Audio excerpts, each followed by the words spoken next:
হজ আদায়ের ক্ষেত্রে আমাদেরকে হজ ফরজ হওয়ার পরপরই প্রথম যে পয়েন্টটি আলোচনা করছিলাম সেটা হলো এই, আপনি কি গুছাবেন?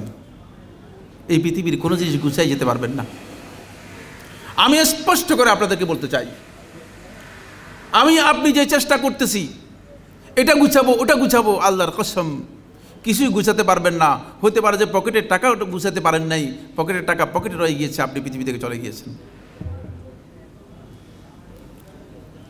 সুতরাং এটা গুছানোর জায়গা নয়। মালিক এখানে প্রতিনিধি দিয়েছেন,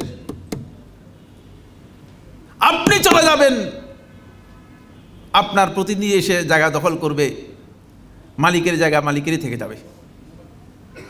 আমরা আসলেই যেই চিন্তা আমাদের মাথার মধ্যে কাজ করছে গলত।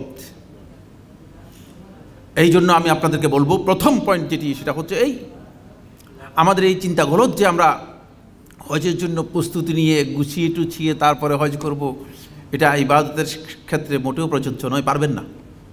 আপনাকে হয়তো চলে যেতে হবে, আপনি পারেন নাই। অনেকেই সেটা করেছে।